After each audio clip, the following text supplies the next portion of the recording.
तुम समझ नहीं रहे हो, यहाँ पे कितने सारे लोग हैं इनके सामने। अरे कहाँ जा रहे हो? तुम पागल हो क्या? ये किसका बच्चा उठा लाए? इसमें किसी का बच्चा नहीं है। देख देख, खाली है। खाली है तो फिर हमारे किस काम का? वहां भी तो बेकार ही पड़ा था, कम से कम हमारे इसके तो काम आएगा।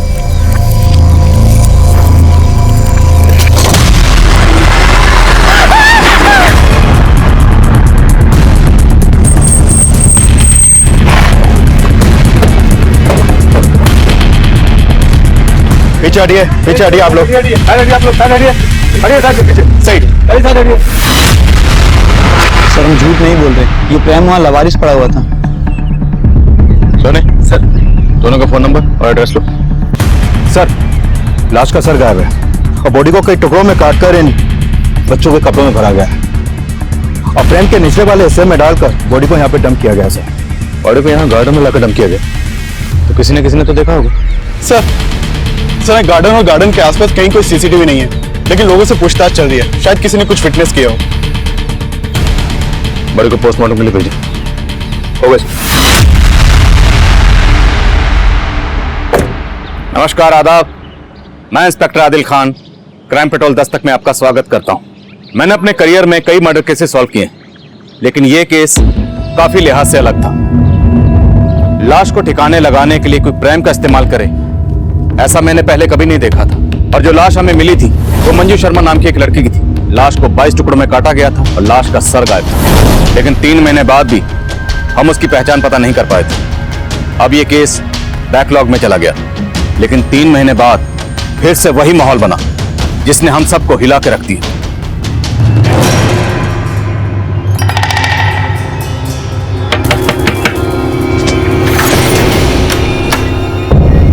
नमस्ते भाई साहब, ये ना बच्चों के कपड़े हैं जी, एक से एक वैरायटी है जी मेरे पास, देखो आप। नहीं हमें नहीं चाहिए। अरे भाई साहब एक ले लो ना, सुबह से ना बौनी तक नहीं हुई है जी मेरी, देखो तो सही कितने सोने कपड़े हैं।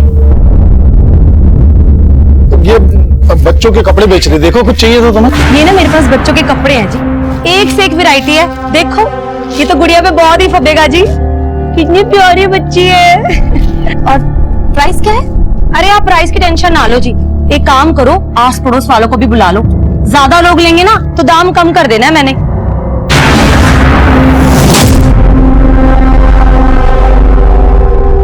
ये देखो जी बहन जी, एक से एक वैरायटी है मेरे पास। ये सारे कपड़े ना लुधियाना की फैक्ट्री से लेके आती हूँ जी मैं। ये कपड़े अगर आप मॉल में जाओगे ना 10 गुना ज्यादा रेट पे मिलेंगे आपको। देखो तो आप फैब्रिक नहीं देख रहे हो जी, देखो इसका कलर कितना सुंदर है। ये मैं माधव को ट्राई करवाती हूँ।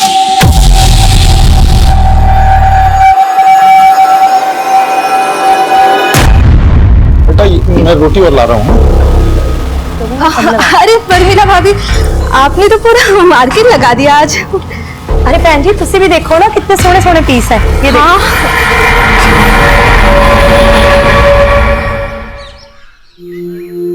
माँ, आंखें तुम्हें कितनी अच्छी मेहंदी लगी है, मुझे भी ऐसी मेहंदी लगवानी है। दीदी स्कूल में मेहंदी लगवाना अलाउड नहीं है, टीचर डांटेगी। समर वेकेशन आ रही है तो मैं मेहंदी तो लगवा ही सकती हूँ, क्यों मम्मी? बिल्कुल बेटा, चलो आप जल्दी करो। माधव जल्दी ही लेट हो रहे हैं स्कूल के लिए। चाबी ले ली तुमने? मैं भी ऑफिस जा रहा हूँ। हाँ ले ली, चलो जल्दी चलो, स्कूल के लिए लेट हो रहे, आप जल्दी चलो। माँ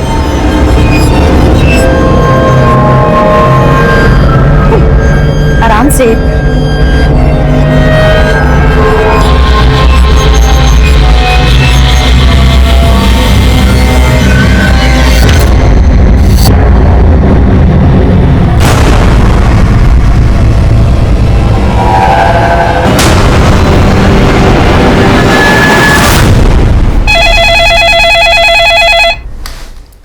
हेलो,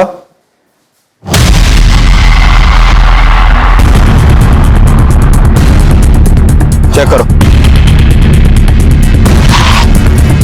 सर, वो लावारिस बैग पड़ा देखा तो यहाँ के लोगों ने कंट्रोल रूम में फोन किया। हमने चेक किया तो देखा ये बैग लाश के टुकड़ों से भरा पड़ा है। सर ये देखिए, हाथों में मेहंदी लगी है, पक्का ये लाश किसी औरत की है, लेकिन सर इसका सर गायब है। 3 महीने पहले हमें प्राइम में जिस औरत की कटी हुई लाश मिली थी उसका भी सर गायब था। सर मॉडस ऑपरेंडी सेम है, लेकिन हम उस औरत की पहचान पता नहीं कर पाए थे। और यहाँ भी क्रिमिनल ने इस औरत की पहचान पता करने का कोई क्लू नहीं छोड़ा।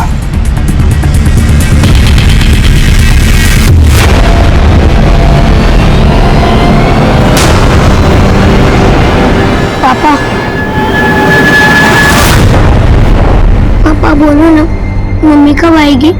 आ जाएंगी बेटा, जल्दी आ जाएंगी।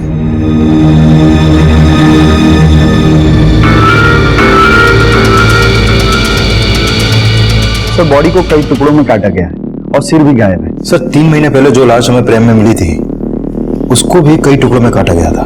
उस बॉडी का और इस बॉडी का काटने का पैटर्न बिल्कुल सेम है। किसी छोटे हथियार से धीरे धीरे रेत कर काटा गया। यानी इस औरत का किलर और उस औरत का किलर एक ही हो सकता है जिसकी लाश हमें 3 महीने पहले मिली थी।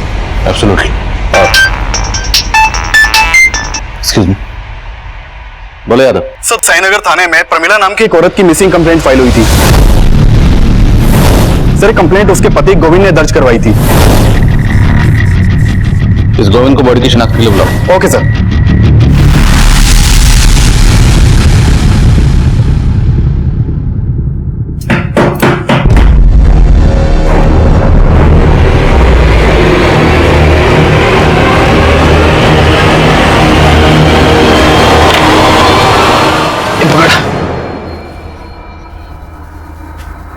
लुधियाना से तो तू कल ही निकल गया था और तू अब घर आया है। कहां पर था इतनी देर से? था कुछ काम। क्या काम था? साला इतनी दूर तो टेम्पो चला के आया और ऊपर से तो सवाल जवाब शुरू कर रही है। फिर चाय बना दे, बहुत थक गया हूं मैं। एक दरवाजे से दूसरे दरवाजे जा जाके ना मैं भी बहुत थक जाती हूँ। जानता हूँ, पर एक चाय तो बना दे। रुक, तू ना ये सब्जी काट दे। खाना खाना है ना तो मदद करनी पड़ेगी मेरी।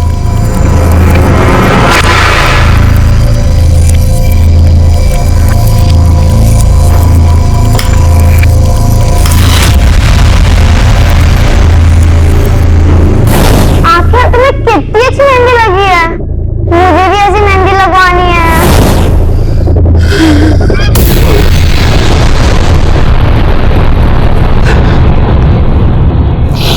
कल आखिरी बार मेरी प्रमिला से फोन पे बात हुई सर।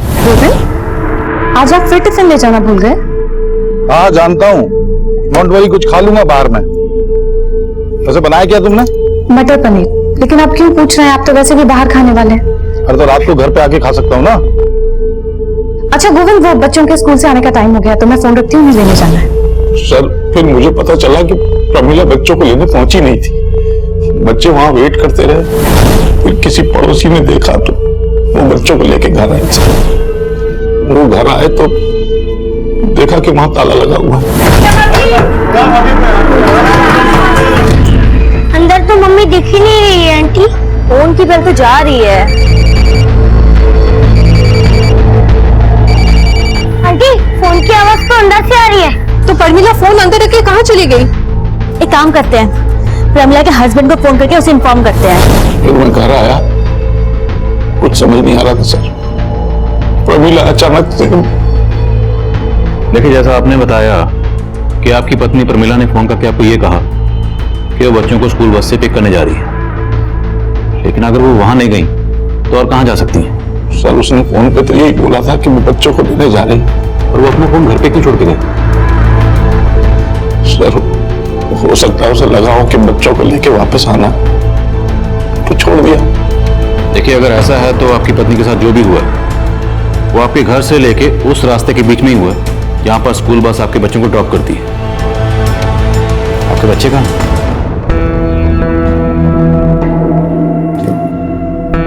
अरे आप लोग खाना क्यों नहीं खा रहे हो?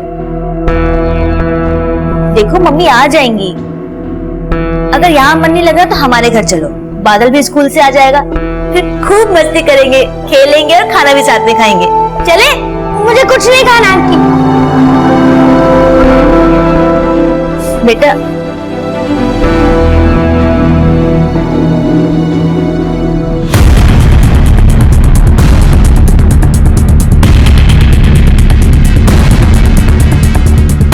सर मैंने उस दिन दोपहर को प्रमिला को देखा था, वो कहीं बाहर जा रही थी।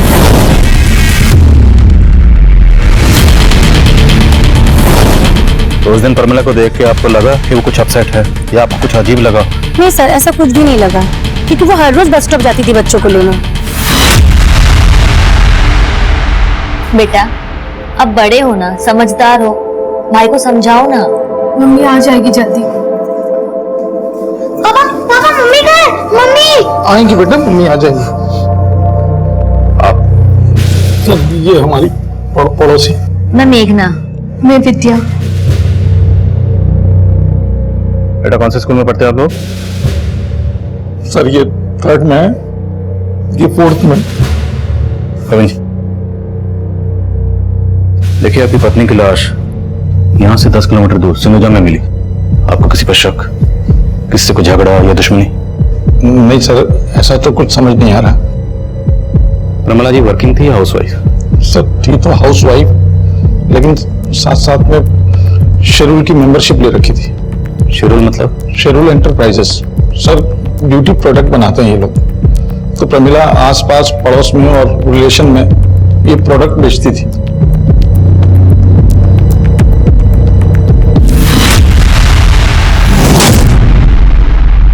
सर, हमने प्रमिला के आस पड़ोस में कई लोगों से बात की। उनसे प्रमिला के पति गोविंद के एक अफेयर के बारे में पता चला। अफेयर? हाँ सर, एक्चुअली प्रमिला के पड़ोस में एक विद्या नाम की औरत भी रहती है। सर ये विद्या अभी 4 महीने पहले ही अपने पति के साथ वहां पर शिफ्ट हुई थी। इसका पति ऑफिस टूर पे ज्यादातर बाहर ही रहता है सर, और इस गोविंद का इस विद्या के घर में काफी आना जाना है। सर गोविंद और विद्या का पक्का अफेयर था, तभी तो प्रमिला को शक था गोविंद पर। शक? सिर्फ शक ही नहीं था सर, गोविंद और प्रमिला का तो आए दिन इसी बात पर झगड़ा होता रहता था। और सर प्रमिला के दोनों बच्चों को बस स्टैंड से विद्या ही घर लेकर आई। और विद्या का गोविंद से अफेयर है। और गोविंद ने हमें यह बताया था कि प्रमिला ने सिर्फ फोन पर यह कहा था कि वो बच्चों को स्कूल बस से लेने जा रही। लेकिन हो सकता है कि प्रमिला ने गोविंद को ऐसा कुछ कहा ही ना हो, बल्कि इस गोविंद ने खुद प्रमिला को कहीं बुलाया और उसका कत्ल कर दिया। बुलाओ इन दोनों। Okay sir.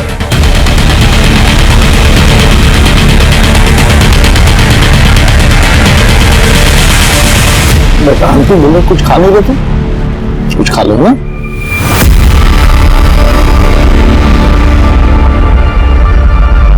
गोविंद जी आपको हमारे साथ थाने चलना होगा, और विद्या जी आपको भी। मुझे क्यों? थाने चलिए, बताते हैं। मेघना जी बच्चों का ख्याल रखना।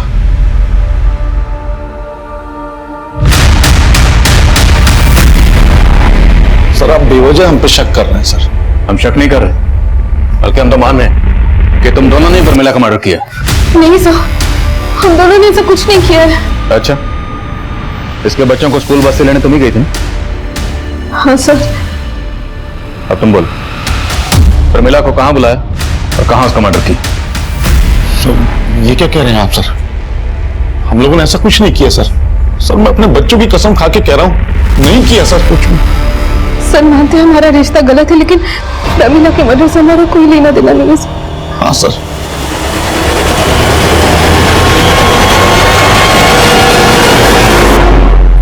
इस बार बिल्कुल रद्दी माल लेकर आया तो लुधियाना से, कोई माल खरीदने को तैयार नहीं हो रहा। ऐसा करेगा ना तो धंधा चौपट हो जाना है अपना। हाँ, घूर क्या रहा है? मारेगा मुझे? आराम से। आजकल ना बहुत गुस्सा आने लग गया तुझे। ठीक से रख सामान, काम में दिमाग लगता नहीं है तेरा बस।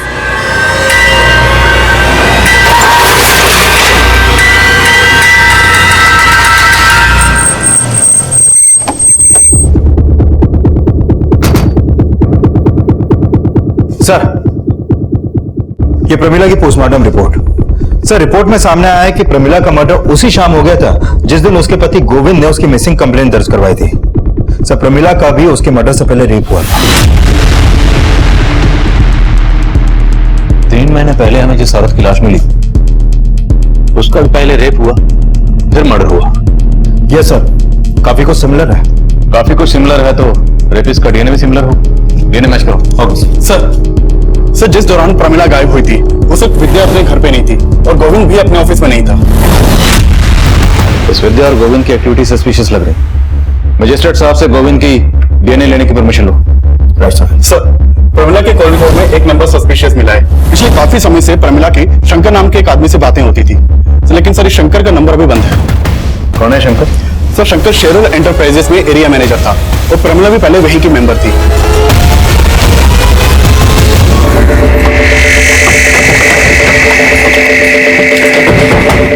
यस सर, शंकर पहले हमारी कंपनी में था, उसी ने प्रमिला को हमारी कंपनी में इंट्रोड्यूस किया था, पर सर बाद में प्रमिला ने उसकी कंप्लेंट की। सर कैसी कंप्लेंट? शेरुल एंटरप्राइजेस का जो प्रोडक्ट इस बार मेरे बनाए हुए मेंबर्स को अलॉट हुआ है वो नकली है। ये आपसे किसने कहा? अरे किसने कहा मतलब, मैंने खुद चेक किया है। देखिए मैम, आप इधर आइए। मुझे कहीं आने की जरूरत नहीं है, आप मेरी बात सुनिए। शेरुल एंटरप्राइजेस का टैग उस प्रोडक्ट पे है लेकिन प्रोडक्ट नकली है। मैम आप आराम से बात कीजिए, मैं आपको। प्रमिला की कंप्लेंट जायज थी सर। हमने इंक्वायरी की तो पता चला कि सिर्फ प्रमिला नहीं, ऐसे कई और औरतों को भी चीट कर रहा था। सर एक्चुअली शंकर थोड़ा सा कैरेक्टरलेस था। थोड़ा सा मतलब? Actually he is a womaniser. हमारे ऑफिस में काम करने वाली और भी कई फीमेल एम्प्लॉयज ने उसकी कंप्लेंट की। हमारी कंपनी की रेपुटेशन का सवाल था तो हमें उसे जॉब से निकालना पड़ा। आपने शंकर को जॉब से कब निकाला? यही कोई 15-20 दिन पहले। उसका फोन बंद है, उसका एड्रेस तो होगा आपके पास?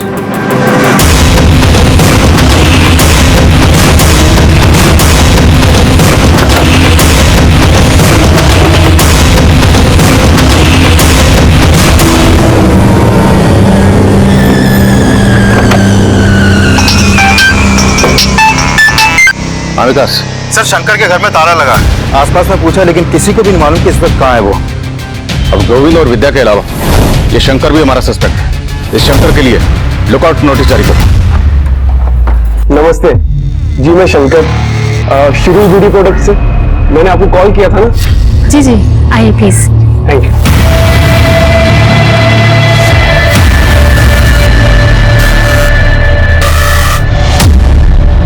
चाय कॉफी कुछ? नहीं शुक्रिया, आप आइए ना, बैठिए।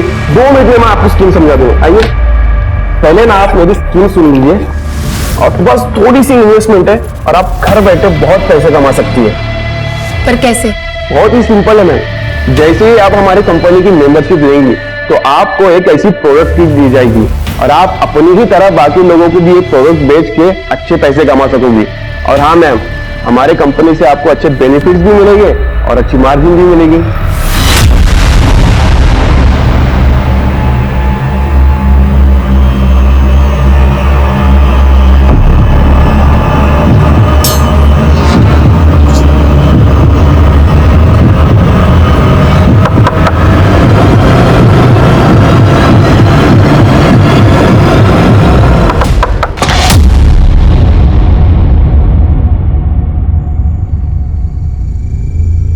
अरे सुनो, मैंने एक बेहतरीन प्लान किया है।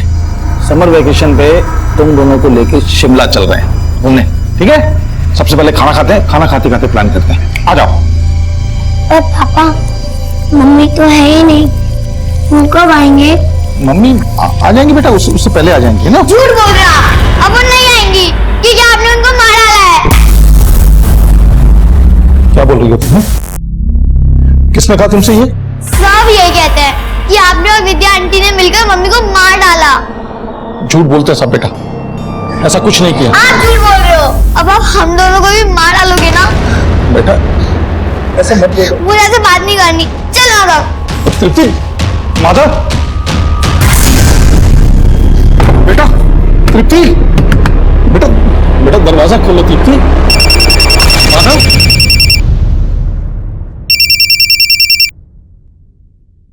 हेलो हेलो गोविंद, तुषार बोल रहा था।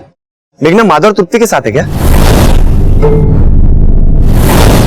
नहीं तो यहाँ तो नहीं है मेघना। पता नहीं कहाँ चली गई। उसकी शॉप भी बंद है, फोन भी नहीं लग रहा उसका। गोविंद, मैं माधव को थोड़ी देर तुम्हारे यहाँ छोड़ दूं क्या? मैं उसकी मम्मी को ढूंढ लूंगा जब तक। हाँ छोड़ दो।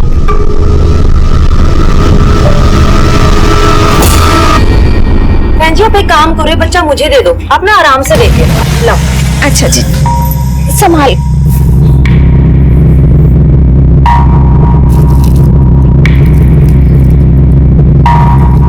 डिजाइन कुछ खास नहीं है, आपके पास कोई और कलेक्शन है? जी कलेक्शन तो बहुत है मेरे पास, लेकिन वो क्या है ना, जल्दबाजी में मैं लेके नहीं आ पाई। आप ना एक काम करो, आप ना मेरे गोदाम में आ जाओ, वहां ना आपको बहुत सारी वैरायटी देखने को मिलेगी जी।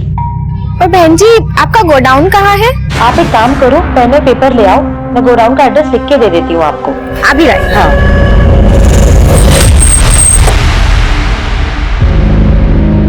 सर, साईनगर थाने में जहाँ पे प्रमिला की मिसिंग कंप्लेंट फाइल हुई थी, वहां से एक इन्फॉर्मेशन आई है। उसी थाने में प्रमिला के मोहल्ले की एक और औरत की मिसिंग कंप्लेंट दर्ज की गई है।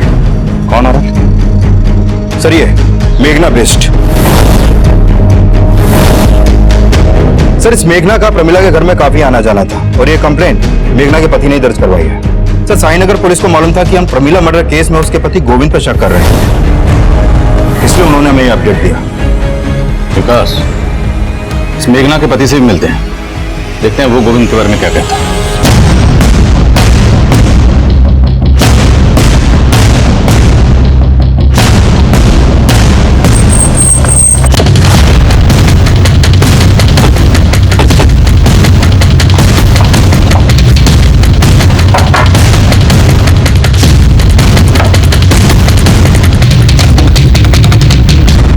साईनगर थाने की पुलिस भी मुझसे विद्या और गोविंद के बारे में पूछ रही थी, क्योंकि उनको डाउट था कि प्रमिला के मर्डर में उन दोनों का हाथ हो सकता है। लेकिन मेरी बीवी को लगता था कि प्रमिला के मर्डर में गोविंद और विद्या नहीं हो सकते।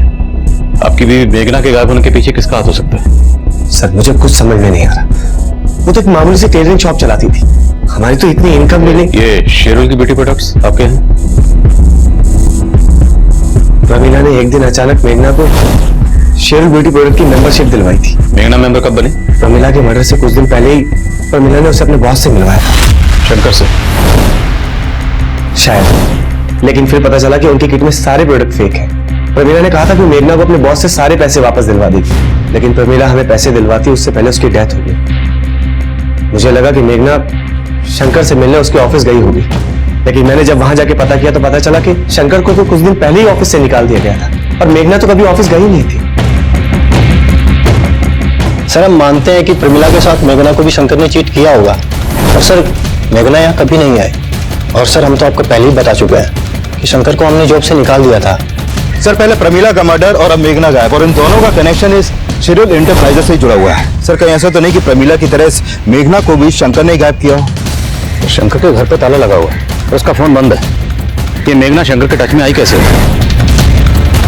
मेघना की कॉल रिकॉर्डिंग लो, हो सकता है उसमें शंकर का तो दूसरा नंबर। मंजू तब तक हमारे लिए एक अनजान लाश थी, और प्रमिला मर्डर केस का मंजू के केस से कोई ताल्लुक था या नहीं, ये तब हम श्योर नहीं थे। और प्रमिला मर्डर केस में हमें उसके हस्बैंड गोविंद का मोटिव नजर आ रहा था, और शंकर भी प्राइम सस्पेक्ट बन के सामने आया था, और अब मेघना मिसिंग केस भी मेघना मर्डर केस में तब्दील होने वाला था।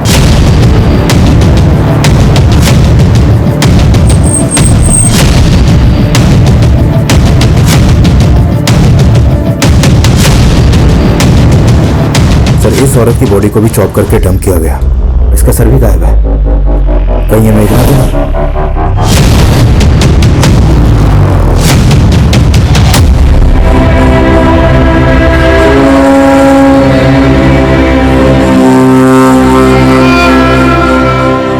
तीनों मर्डर्स में मॉडस ऑपरेंडी सेम है, तो कातिल भी सेम ही होगा। प्रमिला और मेघना के मर्डर्स में ये शंकर कॉमन, तो पूरे चांसेस हैं कि जिस औरत की लाश हमें 3 महीने पहले भी इस प्राइम में मिली थी, उसका कातिल भी यही शंकर होगा। सर, शंकर का नेटिव एड्रेस कानपुर का है, वहाँ इसके पेरेंट्स रहते हैं, लेकिन ये काफी टाइम से कानपुर गए नहीं। लेकिन कानपुर पुलिस की इसके पेरेंट्स पे नजर है।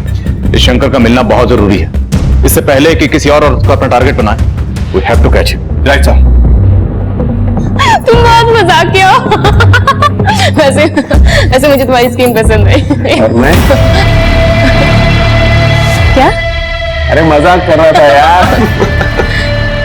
वैसे अब तुम घर बैठे लाखों कमा सकती हो, क्योंकि अब तुम हमारी स्पेशल मेंबर भी बन गई हो, और स्पेशल मेंबर के लिए स्पेशल गिफ्ट। गिफ्ट? मेरे लिए?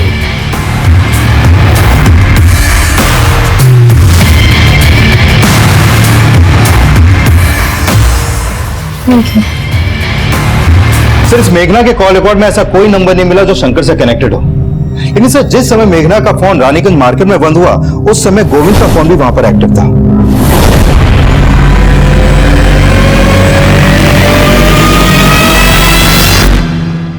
दीदी, पापा झूठ नहीं बोल रहे, वो उनसे बहुत प्यार करते हैं, और अब बिना वजह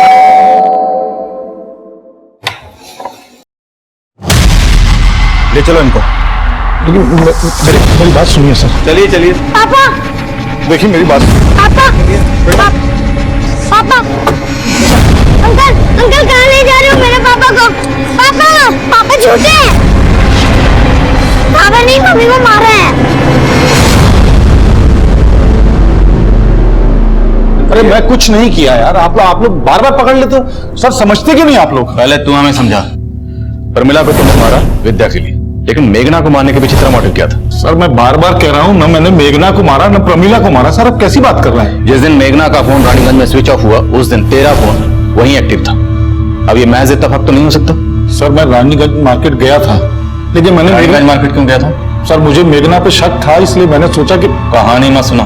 मैं सच कह रहा हूँ सर, मुझे मालूम था कि मेरी पत्नी प्रमिला ने मेघना को अपना सूट सिलने के लिए दिया है, तो मुझे लगा जिस दिन वो गायब हुई है उस दिन उसकी दुकान पे जरूर गई होगी, और मैंने मेघना से बात भी की। सर मेघना जी, प्रमिला ने बताया था कि आपके यहाँ उसने सूट सिलने के लिए दिया था, तो आखिरी बार जब बच्चों को लेने आई होगी तो आपकी दुकान पे तो जरूर आई होगी। आप नहीं गोविंद भैया, वो मेरे पास नहीं आई थी। अगर वो आई होती तो मैं आपको पहले बता देती। लेकिन आपको मुझे लेट हो रहा है, मैं भी चलती हूँ। हाँ? सर मुझे लगा मेघना झूठ बोल रही है, तो मैं उस पर नजर रखने लगा और उसका पीछा करते हुए रानीगंज मार्केट गया था मैं। सर मुझे लगता है मेघना को पता चल गया था कि मैं उसका पीछा कर रहा हूँ, इसलिए वो मार्केट में चालाकी से गायब हो गई। सर चालाकी तू कर रहा है, बोल। मेघना और प्रमिला को मारने के पीछे की असली कहानी क्या है? और विद्या को इसलिए फंसा रहा था ना ताकि पहले उसका रेप करे फिर मर्डर। सर क्या कह रहे हैं सर, मैंने ऐसा कुछ नहीं किया, मैं बार बार आपको बोल रहा हूँ सर। तेरी डीएनए रिपोर्ट से साफ हो जाएगा कि तूने मेघना का रेप भी किया है। सर डर मत देना। सर मेरी बात का हम यही अंदाजा लगा रहे थे कि बाकी विक्टिम्स की तरह मेघना का भी रेप हुआ होगा, पर पोस्टमार्टम रिपोर्ट ने हमारे इस अंदाजे को गलत साबित कर दिया। मेघना का रेप नहीं हुआ था। पोस्टमार्टम रिपोर्ट हमें उलझा रही थी क्योंकि मेघना का कत्ल बिल्कुल वैसे ही हुआ था जैसे मंजू और प्रमिला का हुआ था, और उन दोनों का रेप भी हुआ था। उन दोनों की बॉडी पर मिला डीएनए रेपिस्ट के डीएनए से मैच हो गया था, और शक की बुनियाद पर हम गोविंद के डीएनए को उस डीएनए से मैच करवा रहे थे। शंकर की तलाश अब भी जारी थी क्योंकि शंकर का कनेक्शन मेघना और प्रमिला दोनों से नजर आ रहा था। हम मेघना और प्रमिला से जुड़ी हर छोटी से छोटी बात पता करने में लगे हुए थे, और इसी तफ्तीश के दौरान हमारी नजर में 2 सस्पेक्ट आए।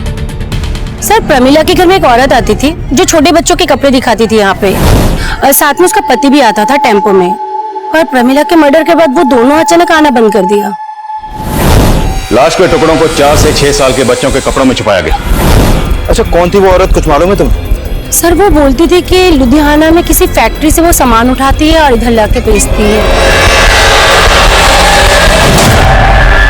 सर जो औरत प्रमिला और मेघना के घर बच्चों के कपड़े बेचने जाती थी उसका पता चल गया। चित्रा नाम है उसका, और उसके पति का नाम है नवीन। सर ये दोनों हस्बैंड वाइफ आसपास की कॉलोनियों में डोर टू डोर जाकर कपड़े बेचते हैं। चित्रा और नवीन रहते कहाँ? सर ये लोग मुकुंद नगर में रहते हैं। ये मुकुंद नगर रानीगंज के पास ही पड़ता है जहां पर मेघना का फोन बंद हुआ था। मिलते हैं इस मियां बीवी से।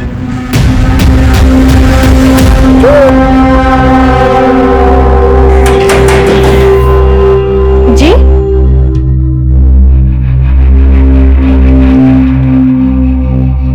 जी बोलिए।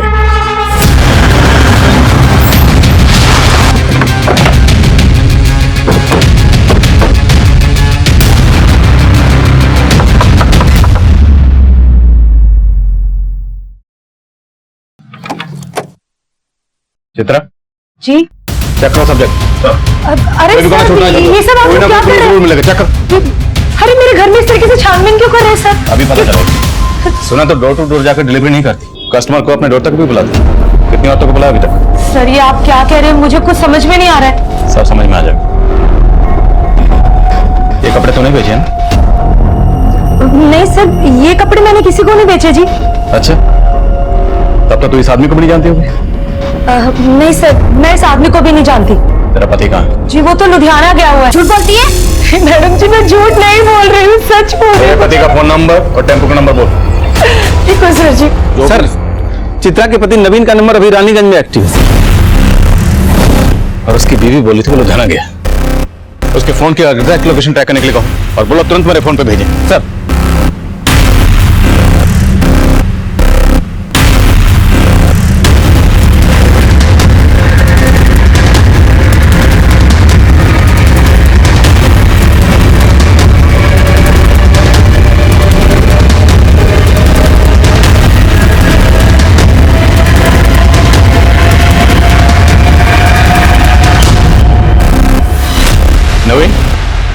जी साहब बोलिए।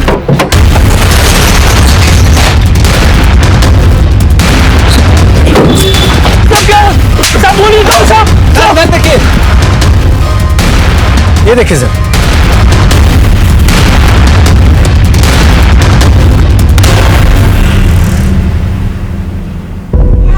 ये बच्चा कहाँ से आया?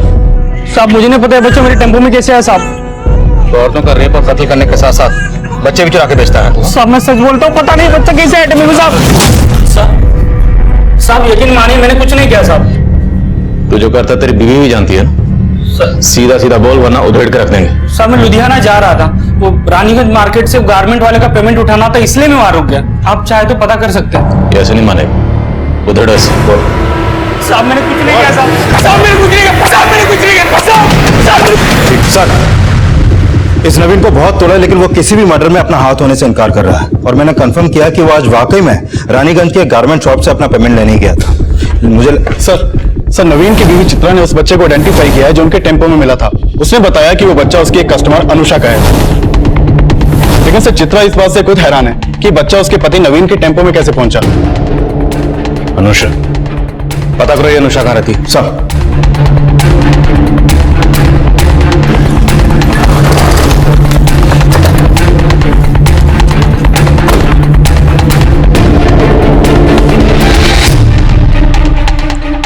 सर अनुषा विधवा है, यहाँ अपने बच्चे के साथ अकेली रहती है। अच्छा कहाँ गई है ये, अभी कुछ मालूम है तुम्हें? 3-4 घंटे पहले मैंने उसे किसी आदमी के साथ जाते देखा था। कौन था वो आदमी, जानती हो उसे? चेहरा तो याद नहीं, पर उसे देखकर लग नहीं रहा था कि उसे कोई जबरदस्ती ले जा रहा है। वो खुद उस आदमी के साथ गई थी। अच्छा, इस अनुषा का नंबर है तुम्हारे पास?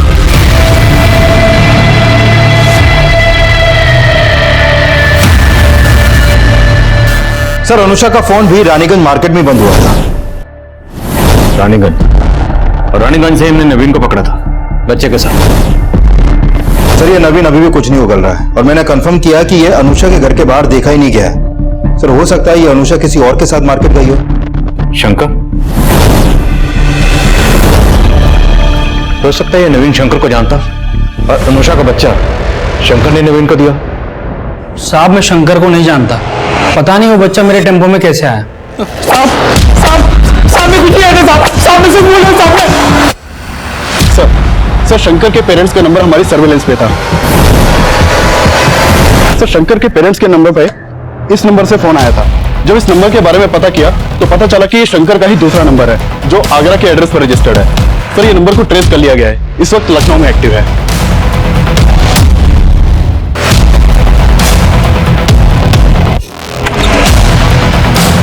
शंकर कहाँ? क्या बात है सर? क्या करो? अरे बात क्या है? अंदर चेक करो, सब जगह चेक करो। क्या कर रहे हैं ये?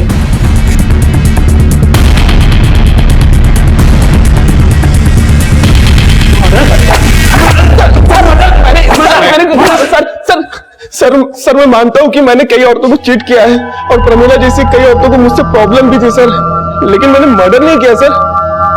तो फिर इतने दिनों से गायब क्यों था? सर मैंने फ्रॉड किया था इसलिए गायब हो गया था। ये ऐसे नहीं मानेगा, प्लीज कंटिन्यू। बोल।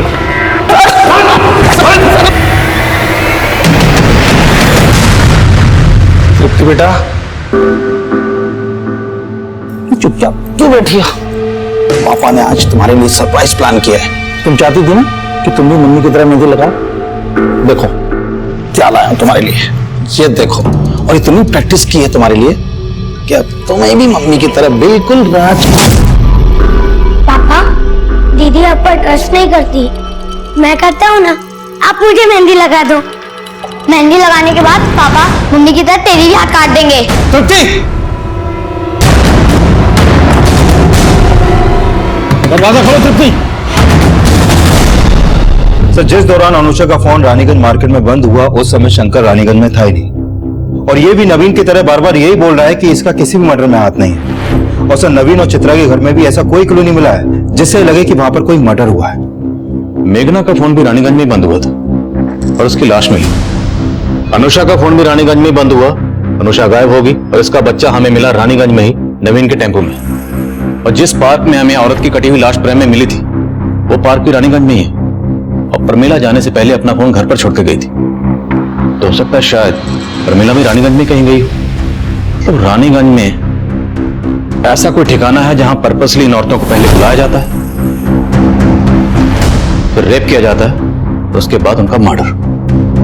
पर सर रानीगंज काफी बड़ा एरिया है, वो कहाँ जाती थी ये पता करना आसान नहीं होगा। पर पता करना तो है ना। रानीगंज में जहां जहां सीसीटीवी है सब जगह की सीसीटीवी फुटेज निकालो, उसे खंगालो, खासकर उस वक्त की जब हमें इस औरत की कटी हुई लाश वहां मिली थी। हो सकता है इससे हमें इस औरत की पहचान मिले और हम कातिल तक पहुंच जाएं। हम अब भी ऐसी कई कोशिशें कर रहे थे जिनको अंजाम तक पहुंचाना आसान नहीं था, लेकिन इन कोशिशों के कुछ नतीजे हमारी टीम का हौसला बढ़ा रहे थे। सर आपका अंदाजा बिल्कुल सही था। प्रमिला की हत्या वाले दिन वो रानीगंज मार्केट के एक सीसीटीवी में कैप्चर हुई थी और मेघना उसी मार्केट के दूसरे सीसीटीवी में। ये देखिए सर। लेकिन इसके बाद ये लोग कहां गए होंगे इसका पता नहीं चलता। रानीगंज में उस क्राइम सीन तक पहुंचने के लिए अभी हमें और हाथ पैर मारने थे, और जब हमने रानीगंज का 3 महीने पुराना डंप डाटा स्टडी किया तो हमें उस मंजू की पहचान भी मिल गई जिसका कत्ल 3 महीने पहले हुआ था। सर हमने रानीगंज मार्केट का 3 महीने पहले का डंप डेटा स्टडी किया, उसमें 5 नंबर ऐसे मिले जो अभी बंद है, जिसमें से 4 नंबर मेल के नाम पे रजिस्टर्ड है और 1 नंबर इस मंजू शर्मा के नाम पे रजिस्टर्ड है। सर इस मंजू की उम्र लगभग 26 साल की है और जिस औरत की लाश हमें 3 महीने पहले मिली थी उसकी उम्र भी 25 से 28 साल के बीच की थी। और ये नंबर तो मथुरा के एड्रेस पर रजिस्टर्ड है। राइट सर, लेकिन इस मंजू का लखनऊ में भी आना जाना था और सर मेघना के कॉल रिकॉर्ड में भी मंजू का नंबर मिला है। मेघना तुषार की बीवी? हाँ सर, और ये भी पता चला है कि तुषार ने एक गोडाउन रेंट पे ले रखा है जो रानीगंज में है, जो वहां का एड्रेस है सर।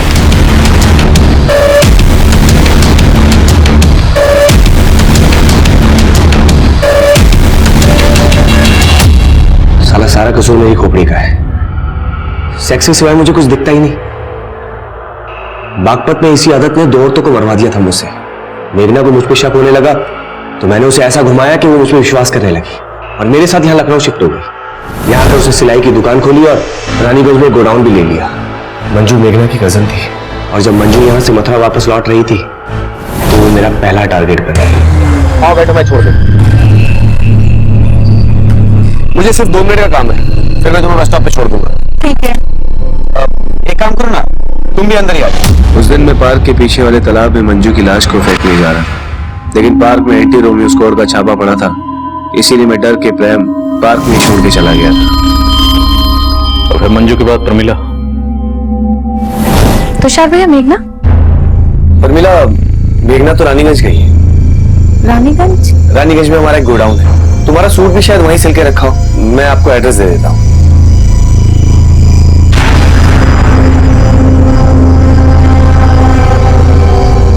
मंजू और प्रमिला के मर्डर के बाद मेघना को मुझ पर शक होने लगा, इसलिए मुझे उसे भी रास्ते से हटाना पड़ा। इसलिए बहाने से मैंने उसे गोडाउन पर बुलाया और फिर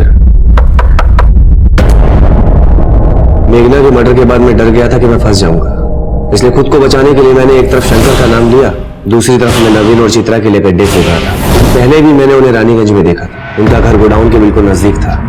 और फिर एक दिन मैंने प्रमीला के घर उनको देखा।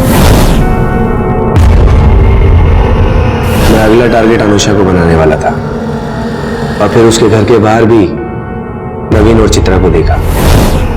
मैंने सोचा कि अगर मैं अनुषा के साथ कुछ भी करता हूं तो नवीन और चित्रा को फंसा के खुद को बचा सकता हूं, इसीलिए पूरी प्लानिंग के साथ मैं अनुषा के घर पहुंचा।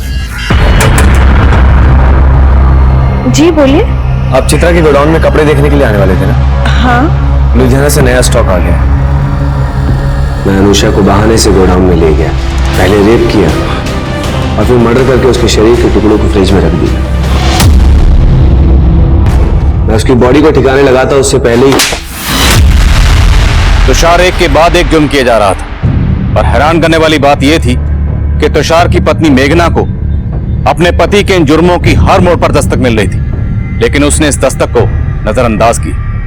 उसकी कजन मंजू पिछले 3 महीने से गायब थी और उसे यह भी अंदाजा था कि हो सकता है मंजू का कत्ल उसके पति तुषार ने किया, लेकिन फिर भी उसने इस बारे में पुलिस को कुछ नहीं कहा, जिसका नतीजा यह निकला कि मंजू और प्रमिला के कत्ल के बाद तुषार का वो घिनौना राज मेघना के कत्ल की दस्तक बन गया। अनुषा ने एक अजनबी की बात पे भरोसा किया, वो उस जुर्म की दस्तक को महसूस ही नहीं कर पाई और नतीजा ये हुआ कि उसका बच्चा अनाथ हो गया। कोई भी जुर्म होने से पहले दस्तक जरूर देता है। इस दस्तक को सुनिए और किसी भी जुर्म को होने से पहले उसे रोकिए। देखते हैं हमारे आज के एपिसोड की दूसरी कहानी। अरे कहाँ दिखा रहे हैं मिश्रा जी, कुछ अच्छा दिखाइए ना। अरे कहीं और देखते इम्पोर्टेड हैं। क्वालिटी है ये सब। हाँ, अरे ये देखो, ये वाला अच्छा है, रंग भी पसंद है, दे दीजिए ना इसको। मिश्रा जी, बहुत बढ़िया है, इसको हमारे लिए पैक कर दीजिए। हमारा पसंद है, नजर गड़ाने का आदत तुम्हारा गया नहीं है। हाँ, अच्छा लगता है तुमको ना हमारा झूठा खाना। काकुल यादव, जबान संभाल के बात करो, समझी? अच्छा कपड़ा पहनने से कोनो अच्छा नहीं लगता। ये बंदरिया जैसी शकल लिए हो ना, ये पहन लोगी तो कुछ अच्छी नहीं लगने लग जाओगी। बंदरिया ये लगोगी, बंदरिया। हम बंदरिया हैं, अपना आईना कभी देखियो। हाँ, बकरी जैसा तुम्हारा मुंह है, और चुपचाप यहाँ से खसक जाओ। छोटा पकड़ पकड़ के जो कूटेंगे ना हम यहाँ, समझ जाना भी तुम। तो हम यहाँ देखना है कि अभी तुम्हारे साथ तुम्हारी मेमनिया बहन को भी ना काट डालेंगे, समझी? दीदी दीदी, एक कपड़वा के लिए इतना बवाल काहे कर रही हैं? चलिए घर चलते हैं, हम बाद में लेंगे कपड़ा। चलिए चुप रहो तुम। चलो कहाँ, अभी तो खेला शुरू हुआ है। दीदी, इन यादव की बहन लोगों को ना छोड़ना मत, कचर कचर के इनका हिसाब लेना। चलो तुम जिंदा छोड़, अरे काट के रख। हाँ, तुम्हें खत्म करके ही रहेंगे। बहुत तमाशा देख लिए काकुल, तुम्हारा भी हम देख लिए। अरे उसको तो हम मोड़ देंगे काकुल, बंदरिया ऐसी शकल। क्यों लड़ रही हो आप लोग? अरे शांत हो जाओ, ऐसा ही एक दूसरा जोड़ी मंगवा देंगे, आप लोग बस शांत हो जाइए। अरे मिश्रा जी, क्या बात कर रहे हैं हम? इस चिल्लर का हम सेम टू सेम सूट पहनेंगे। आज तो चंपा और काकुल बस इसे जिंदा रखे हुए हैं। दोनों ही दबंग और गुस्सैल थी, इसीलिए उनके झगड़े का कोई पहला किस्सा नहीं था। इससे पहले और इसके बाद भी कई झगड़े हुए, और अब ये दुश्मनी और भी गंदगी पर उतरने वाली थी।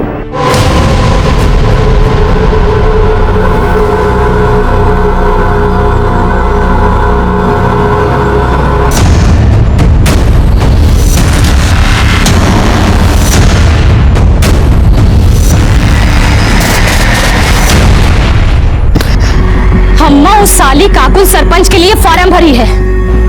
हम चाहते थे कि पिताजी के बाद तुमको सरपंच के लिए खड़ा करेंगे, पर हमको पता है कि उस साली काकुल तुमको कहीं टिकने नहीं देगी। यही मारे अम्मा हम सोच रहे हैं कि इस बार इलेक्शन के लिए हम खड़ा होंगे। उसका सारा जमानत हम जब्त करा लेंगे। ऐसी हार हरवाएंगे ना तुमको कि मुंह दिखाने के लायक नहीं रह जाओगी काकुल तुम।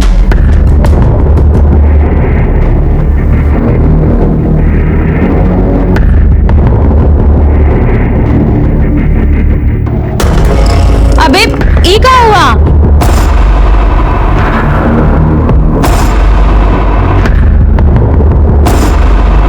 देखो दीदी, हमारा दिमाग पहले से बहुत खराब, ज्यादा बकैती करके ना और ज्यादा चौपट मत करो। अरे बस घर ही में शेर बने रहना, बाहर तो तुमसे मच्छर भी नहीं मारा जाता। क्या हुआ ये सब बताओ, कैसे हुआ है? अरे वो रास्ते में ककोलिया मिल गई थी।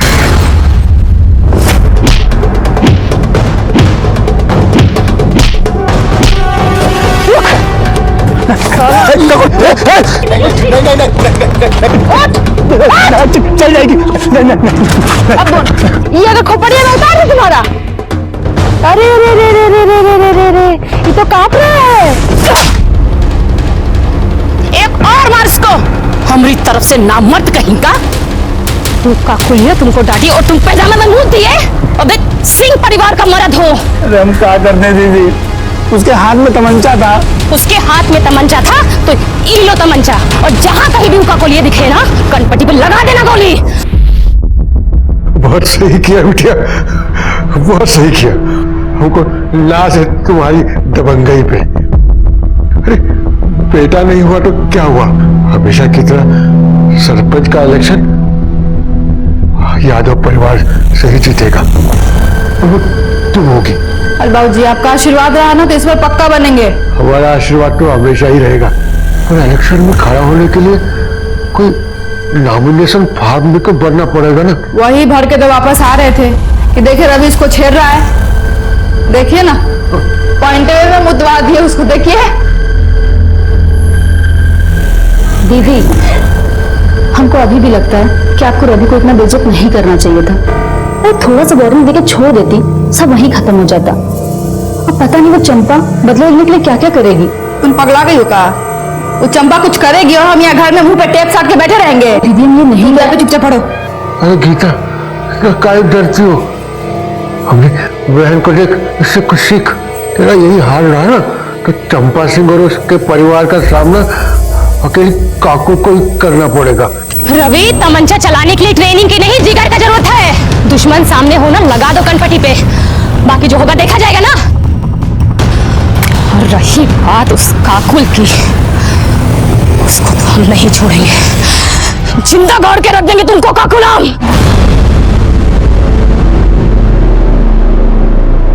किसे बनाए? आज हम बहुत खुश थे बाबूजी, इससे बनाए हैं। नहीं तो रोज तो गीता के हाथ का फीका खाना ही खाना पड़ता है आपको। ये लीजिए।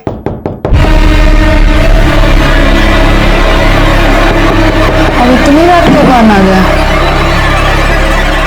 ए डरपोक, दरवाजा इधर है, जाके खोल। नहीं दीदी, हम नहीं खोलेंगे, हमको पक्का पता है चंपा है, अपने भाई का बदला लेने आई है, हम नहीं खोलेंगे। हम यहाँ बैठे हुए हैं ना, जाके खोल। बाबूजी बोलो ना दीदी को। जा, ये लीजिए। कौन है? कौन? कौन?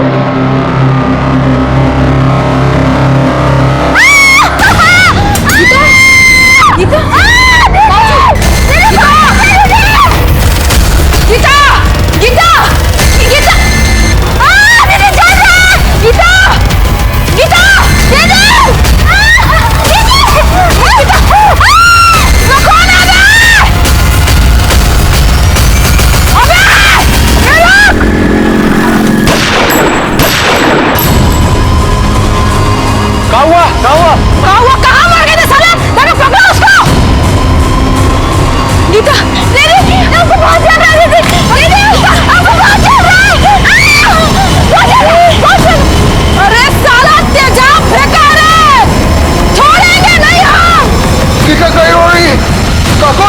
अरे इसमें क्या हुआ?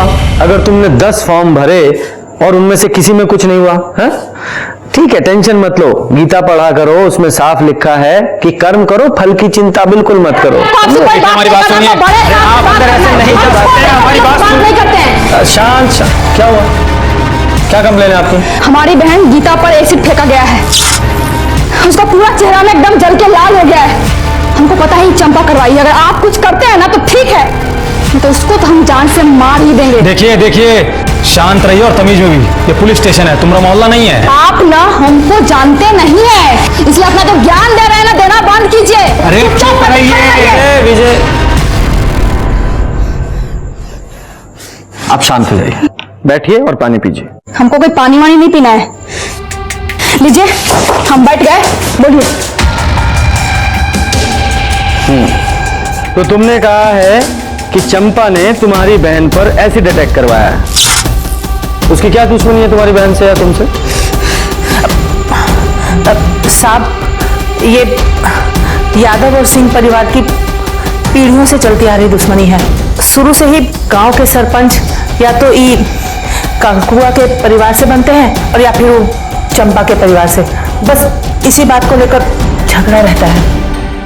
काकी, ये भी तो बताओ ना, सिंह परिवार का एक भी सरपंच आज तक गांव वालों के लिए कुछ नहीं किया, सारा पैसा अपना पॉकेट में रख के निकल लिया। अच्छा, तो सिंहासन का झगड़ा है। देखो, ये झगड़ा ना रामायण और महाभारत काल से चला आ रहा है, सब लोग देखते हैं, सुनते हैं, पढ़ते हैं, पर अमल कोई नहीं करता। तो तुम्हारी दुश्मनी उस चंपा से नहीं, उसके परिवार से है। ये कही बात है इंस्पेक्टर साहब, और इसीलिए उसने तुम्हारी बहन पे एसिड अटैक करवाया। इसीलिए नहीं, उसका जो निकम्मा भाई है ना रवि, हमारी बहन गीता के साथ जबरदस्ती कर रहा था। क्या कर रहे हो? तुमको नहीं पता क्या कर रहा है? हम चिल्लाएंगे, सबको बुला लेंगे। छोड़ो हमको। चिल्लाओ ना, चिल्लाओ, हमको तो और मजा आएगा। रुक! साला! साला! हमारी बहन पे हाथ डालेगा तू? मजाक नहीं दिखाएगा? रुक तू, रुक, रुक! हम धर लिए, खूब सबक सिखाए सबके सामने। ये जो खड़े हैं ना, इनको सहेट के 2 चट्टा मारो और जितना चाटा मारोगे ना उतना पैसा देंगे। चलो। अरे रे रे रे खट्टा मारते से सहेट के मारो ना एकदम। चलो। ये तो तुम्हारा झगड़ा चंपा से नहीं उसके भाई से हुआ? झगड़ा पूरा सिंह परिवार से है और आज से नहीं है, कब से है।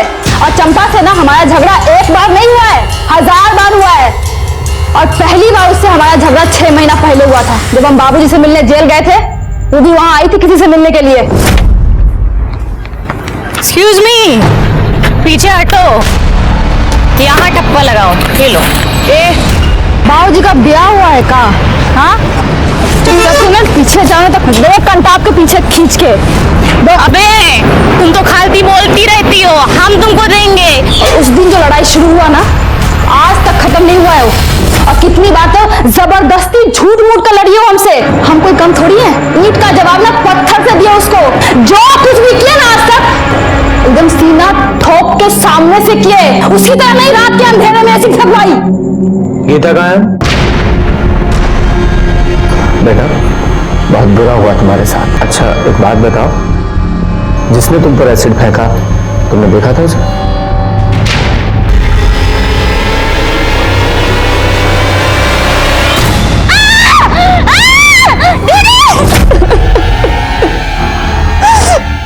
भाग गए सबके सब साले। अगर पकड़े जाते ना तो उनको जिंदा नहीं जला होगा तो काकुल हमारा नाम नहीं। और छोड़ने वाले तो हम उसको ऐसे भी नहीं है। चुप हो जा तुम। इस समय गीता को तुम्हारी ज्यादा जरूरत है और कानून अपने हाथ में ना ले तो ज्यादा बेहतर होगा, वरना आप खुद मुसीबत में आ सकती हैं। और रही बात चंपा की, तो उसे हम बात करेंगे, समझी?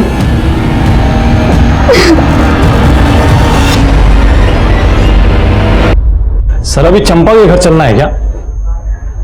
विजय अभी तो लेट हो गया है। वैसे भी 8 बजे के बाद किसी महिला से तो पूछताछ कर नहीं सकते, कल सुबह बात करते हैं।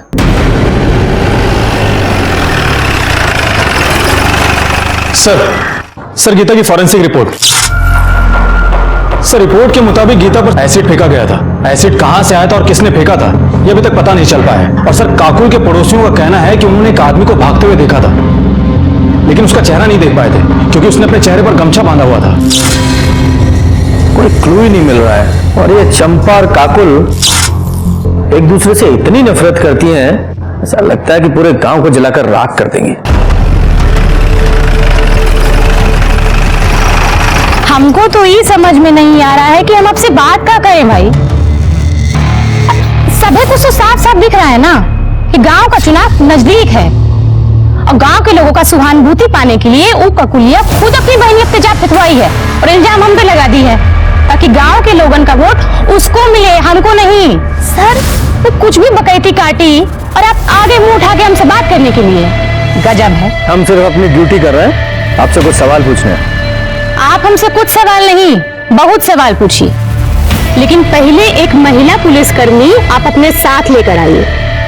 काहे कि बिना महिला पुलिसकर्मी के हम आपके कौने सवाल का जवाब नहीं देंगे, जान लीजिए। अब इतना तो कानून हम भी जानते हैं ना, सरपंच का चुनाव लड़ने जा रहे हैं। थाने से महिला कांस्टेबल बुलाओ। जी सर। सर महिला कांस्टेबल आ गई है।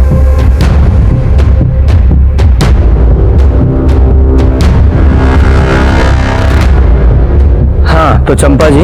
1 मिनट सर। रवि जरा हमारी पूछताछ का वीडियो बनाओ ना। अब इनका कौनो भरोसा, हमरे बयान को कुछ तो उमड़ भर के पेश कर देंगे, हमरी तो लंका लग जाएगी, है ना? हाँ दे रुको, ये पकड़ो अम्मा। तो हो गई तैयारी? जी दरोगा जी। सवाल पूछे? हाँ पूछिए पूछिए। जब गीता पर एसिड फेंका गया तो आप कहाँ थी? हम अपने घर में थे, खाना खा रहे थे। हमारी अम्मा और भैया से पूछ लीजिए। गीता पर एसिड किसने फेंका? हमको कैसे पता होगा किसने, काहे, क्यों एसिड फेंका? गजब बात कर रहे हैं। आपको नहीं पता लेकिन आपको कोई अंदाजा है? नहीं हो सकता है कि काकुल और गीता से किसी का झगड़ा हुआ हो या फिर गीता के साथ किसी ने बदतमीजी की हो और बदला लेने के लिए एसिड फेंक दिया गया। देखिए सर, घुमा फिरा के बात करना हमको आता नहीं। अगर हमरे खिलाफ कोनो सबूत है ना तो उसको पेश करिए। अब ऐसा तो नहीं है कि काकुल कुछ भी बोलेगी और हम मान लेंगे। वो कहेगी हम अपराधी हैं, तुम अपराधी हैं, और आप चले आएंगे, उसकी बात सुन के हमको हथकड़ी लगाने आ गए। देखिए, आप सर से तमीज से बात कीजिए, वरना क्या जबरदस्ती कबूल करवाओगे? हैं? हम जानते थे तुम लोग ऐसा ही करोगे, यही मारे हम वीडियो निकलवा रहे हैं। देखो ऐसा है, तुम लोग से निपटना तुमको बहुत अच्छे से आता है, और रही बात उस काकुल की, उसको तो हम देख लेंगे। सर हमको तो लगा था ये काकुल बदतमीज है, पर ये चंपा तो उससे 2 कदम आगे ही निकली। सब पावर का नशा है, वो भी उस पावर का जो इन्हें मिली नहीं है। या ऐसा भी हो सकता है कि ये इसने कुछ किया ही ना हो, इसलिए इतनी कॉन्फिडेंट है। खैर जो भी है, सच्चाई तो पता लगानी ही पड़ेगी ना। काम करो, अपने सारे खबरियों को अलर्ट करो और इस चंपा के सारे कॉल रिकॉर्ड्स और मोबाइल लोकेशन निकलवाओ। सर कहीं ऐसा तो नहीं कि हमारा फोकस इन दोनों लड़कियों पर है, जबकि इन दोनों की दुश्मनी का फायदा कोई तीसरा ही उठा रहा हो? मतलब सरपंच का कोई तीसरा उम्मीदवार?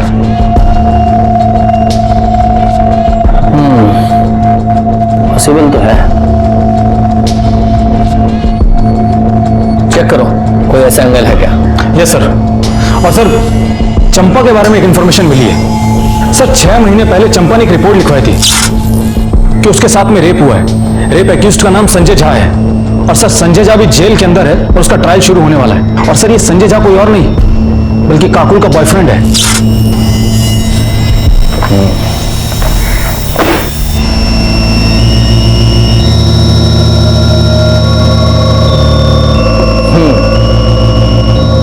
हर बार आपको वीडियो बनाना पड़ता है ना, तो इस बार हम वीडियो बनाएंगे।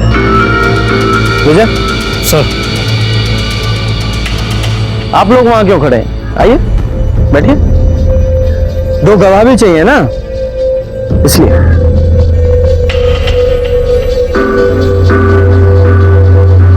अरे हाँ, आपको कुछ और भी चाहिए होता है ना, लेडी कांस्टेबल। मैडम आप भी आइए फ्रेम में। विजय सब है ना फ्रेम में? हाँ सर, सबके सब फ्रेम में है। सब ठीक है? तो अब बताइए संजय झा का क्या मामला है? मामला तो ये है सर कि जितनी कमीनी ये काकुल है ना, इससे डर कमीना और निच्चड़ इंसान इसका यार है। हमको बोला कि हमारे और काकुल के घर की दुश्मनी को खत्म करवाना चाहता है। काकुल को समझौते के लिए मना लिया है और हमको समझौते के लिए लेने आया है। अब यहाँ तक तो सारी बातें ठीक थी, उसके बाद वो हमको एक उजाड़ खाने में ले गया। अगर तुम दो हमको बोले कि हमको काकुल बुलाई है, पर यहाँ तो कौन है नहीं। हम कह रहे हैं संजय छोड़ दो, हटो, हम कह रहे हैं हमारे साथ तो समझौता कर लो, बिना देखे ना काकुल से बात में। तुम जानते ही तुम्हें सब क्या हो सकता है। हम कह रहे हैं हमको छोड़ दो संजय।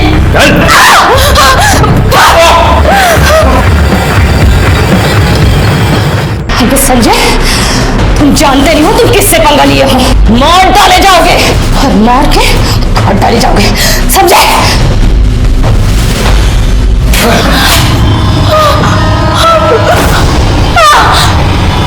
वहां वे जाकर उसने हमारे संग जोर जबरदस्ती की और हमको छोड़कर भाग गया। उसको ये लगा कि उसने हमारी जिंदगी बर्बाद कर दी। हम घर जाके रोएंगे, टूट जाएंगे, और पुलिस के पास जाने के लिए तो हम सोचेंगे भी नहीं, पर ऐसा कुछ नहीं हुआ। हमने पुलिस के पास जाने का तय किया, और आपको मालूम है जिस दिन हम रिपोर्ट लिखवाने जा रहे थे ना, उस दिन हमको धमकी भी आई थी, पर हम डरे वरे नहीं, सीधा वो अंदर। दोषी साबित हुआ है वो, अगले महीने उसकी पेशी। ये संजय कौन सी जेल में? पटना। जी। अरे साहब आप जानते नहीं हो चंपा को, बहुत ही घात चीज है वो। झूठा आरोप लगा के हमको अंदर करवाई है साहब। मतलब तुम वहां चंपा को काकुल से मिलाने नहीं लेके गए थे? वहां क्या साहब, हम उसको कभी कहीं नहीं लेके गए। उस घर में भी उसी ने हमको बुलाया था कि वो काकुल के साथ समझौता करना चाहती है, पर उसकी एक शर्त थी। वो शर्त बताने के लिए हमको वहां बुलाई थी साहब, कि हम काकुल को मना सके। लेकिन साहब जब हम वहां पहुंचे तो हमने देखा चंपा।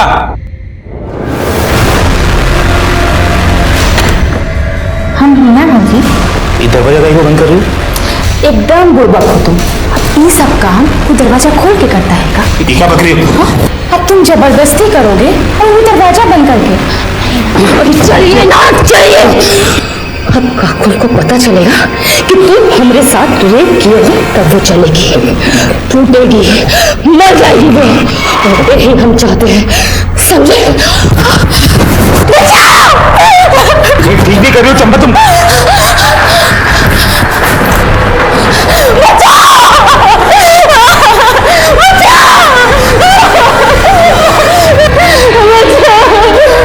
क्या हुआ? ऐसा ये शैतान हमरे संग जोर जबरदस्ती किया, हमको कहीं का मुंह दिखाने लायक नहीं छोड़ा। पकड़ो इसको। ऐसे तैसे हम जान बचा के वहां निकले। हमने 1000 बार सबसे गिरी है कि हम निर्दोष है, लेकिन पुलिस ने हमारी एक न सुनी और हमें अंदर कर दी।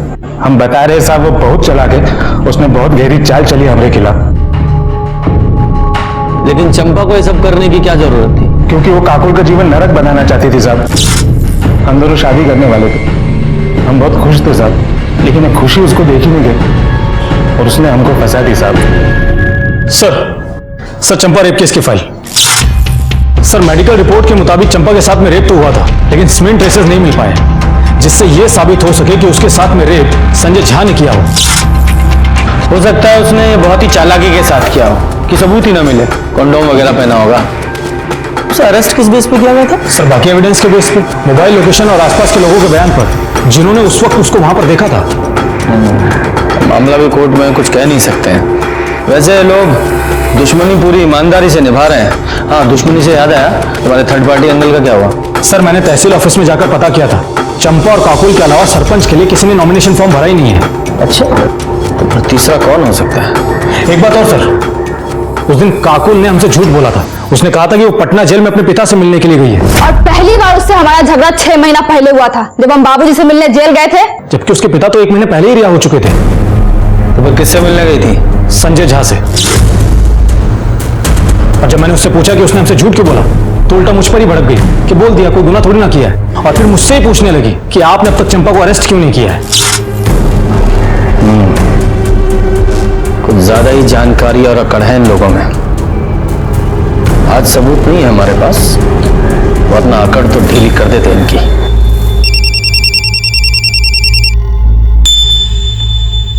हेलो, बहुत बढ़िया, लेकर आओ उसको। सर लगता है सबूत मिल गया हमको। चलो साहब आ गए, चल।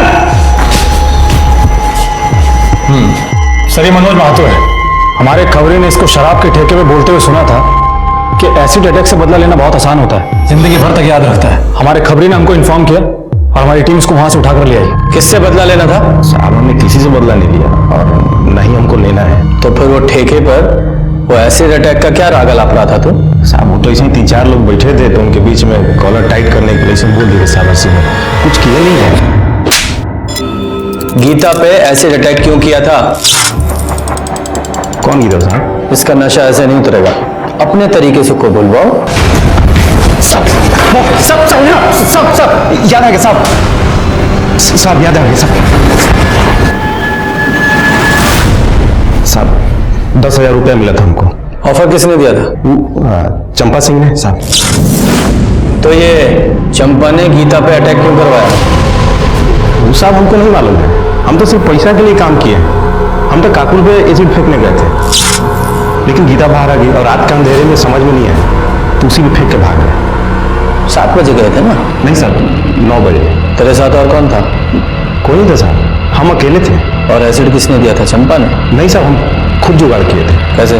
साहब हम बिलालपुर के हैं ना, वहीं एक केमिकल फैक्ट्री में काम करते हैं, तो वहीं से थोड़ा सा चुरा लिए थे। अच्छा। कमला, तुम घर का काम संभालो, हम पुलिस स्टेशन होकर आते हैं। अरे रवि बेटा जल्दी आओ, गाड़ी निकालो। हाँ मैं बस गाड़ी बांध रहे हैं, चलो।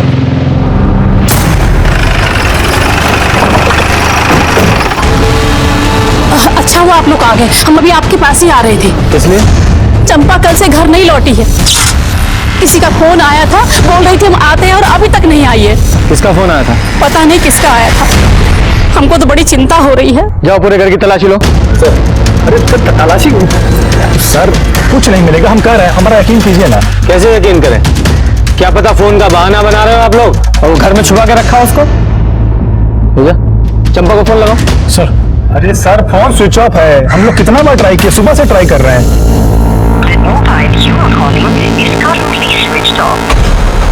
सर फोन तो स्विच ऑफ आ रहा है, हम बोले थे ना सर आपको। सर पूरा घर ढूंढ लिया पर चंपा कहीं नहीं मिली। सर कहा था ना आपसे हमने।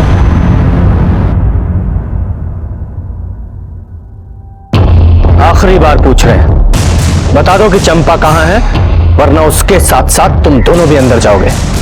सर हम तो तब बता पाएंगे ना जब हमको खुद पता होगा। साहब हम सच कह रहे हैं, चंपा घर पर नहीं है, वो कल से घर लौटी ही नहीं है। हमें लग रहा था कि चंपा को किसी तरह से पता चल गया है कि उसने जिसे एसिड अटैक की सुपारी दी है वो हमारी गिरफ्त में है और उसके खिलाफ हमारे पास सबूत है, इसलिए वो फरार हो गई। उसे पकड़ने के लिए हमने पूरे स्टेट में उसके फोटो सर्कुलेट करवाए, अर्जेंट बेसिस पे उसकी सीडीआर रिपोर्ट निकलवाई, हर वो काम किया जिससे जल्द से जल्द हम उस तक पहुंच सके। हम उस तक पहुंचे भी, लेकिन उस तरह नहीं जैसी कि हम कोशिश कर रहे थे।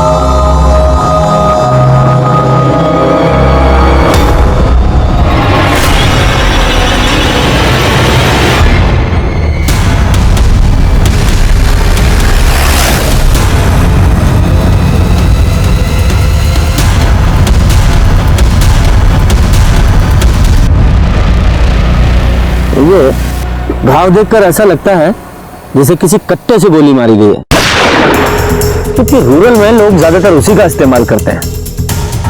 विजय, बॉडी को पोस्टमार्टम के लिए भेजो और आसपास के लोगों से पता करो कि किसी ने कुछ देखा है क्या। और हाँ, वो जो कट्टा सप्लायर है उसका भी पता करो कि उसने कट्टा किसको बेचा था। सर। दो परिवारों के बीच की लड़ाई एसिड अटैक से शुरू होकर अब मर्डर तक पहुंच गई थी। चंपा के सीने में गोली मारी गई थी, लेकिन उसकी मौत दम घुटने की वजह से हुई थी। इसका मतलब उसे जिंदा दफनाया गया था। चंपा का मोबाइल और उसका रिवॉल्वर दोनों ही हमें नहीं मिले। सर चंपा के call records. Sir call records के मुताबिक चंपा का फोन शाम को 7 बजे स्विच ऑफ हो गया था। सर स्विच ऑफ होने के आधे घंटे पहले चंपा को एक नंबर से फोन आया था जिसके बारे में जमुना हमको बता रही थी। किसी का फोन आया था, बोल रही थी हम आते हैं और अभी तक नहीं आई है। और सर वो नंबर किसी और का नहीं बल्कि काकुल का है। सर चंपा को आखिरी बार फोन काकुल के फोन से आया था। लेकिन ये काकुल चंपा को फोन क्यों करेगी? कहीं ऐसा तो नहीं इस काकुल का ही चंपा के मर्डर में कोई हाथ हो? उसने अपनी सबसे बड़ी दुश्मन को फोन किया, वो भी उसके मर्डर से आधे घंटे पहले। अरे काहे टिश्यू बहा रही हो? हम नहीं मारे उसको, अपनी बहन पे भरोसा नहीं तुमको? देखिए पगला गई, एकदम पगला। इसको लगता है कि चंपा को हम मारे हैं। सिर्फ ऐसे ही नहीं, हमें भी ऐसा ही लगता है।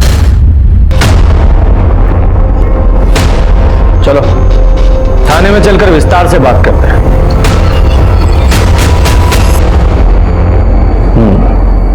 चंपा के मर्डर से आधा घंटा पहले तुमने उसे कॉल किया था, उसके बाद वो अपने घर से निकली थी, उसके बाद वापस नहीं लौटी। ऐसा क्यों? वापस आने का हमको नहीं मालूम। कॉल हम किए थे कि दुश्मनी खत्म करते, वो भी मान गई थी। बोले मिलकर बात करते हैं, इसलिए पानी टंकी के पास बुलाए थे। फिर मुलाकात हुई? बात अकेले आने का हुआ था। हम पहुंच गए थे, 8 बजे तक इंतजार किए, आई नहीं। फोन भी किए, फोन ऑफ था। सोचे महारानी का मूड बदल गया होगा, तो हम भी वापस अस्पताल चले गए, गीता के पास। अपने घर वापस आ गए हम। सुबह पता चला कि कोई उसको मार के ना गाड़ दिया है। इतना दुख हो रहा है ना हमको, एकदम बदला लेने का जो मन था ना, एकदम पूरा नहीं हो पाया हमारा। ऊपर से हमारी बहन दिमाग खा गई है हमारा कि हमने चंपा को मारा है। मानने को तैयार ही नहीं है वो। जरा पता लगाओ कि ये सच बोल रही है झूठ। क्यों झूठ बोलेंगे हम? क्यों बोलेंगे झूठ? सच बोल रहे हैं हम, सच।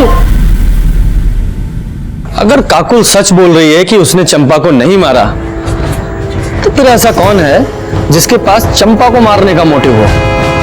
सर काकुल के कॉल रिकॉर्ड्स के हिसाब से तो वो सच ही बोल रही है, क्योंकि उसके मोबाइल लोकेशन में साफ दिख रहा है कि वो शाम को 7 बजे हॉस्पिटल से पानी की टंकी के लिए निकली जरूर थी और 7:15 से 8 बजे तक वो वहीं पर ही थी। उसके बाद में हॉस्पिटल आ गई थी और सर वो क्राइम स्पॉट के पास में भी नहीं गई जहां पर हमको चंपा की लाश मिली थी। और तभी हमें एक बड़ी लीड मिली। छपरा से 50 किलोमीटर दूर किसी केमिस्ट ने एक आदमी को बड़ी मात्रा में एसिड बेचा था, वो भी गीता के एसिड अटैक से 1 दिन पहले। इतनी खबर मिलते ही हमने उस आदमी को उठा लिया।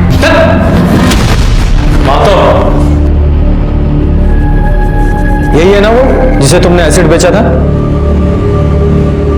नहीं सर, ये वो आदमी नहीं है। वो लड़का तो बहुत कम उम्र का था, लगभग 20-20 के आसपास उसकी उम्र होगी। अच्छा, तुमने कहा था कि उस लड़के ने अगले दिन तुम्हें फोन किया था। जी, तुम्हारे फोन में उसका नंबर होगा, मुझे को नोट कराओ। जी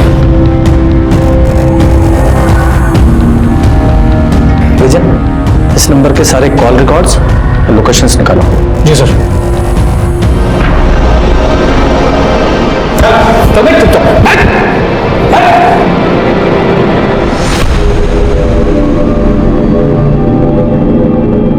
सर, केमिस्ट ने एसिड खरीदने वाले जिस लड़के का नंबर दिया था, उसका फोन तो स्विच ऑफ आ रहा है।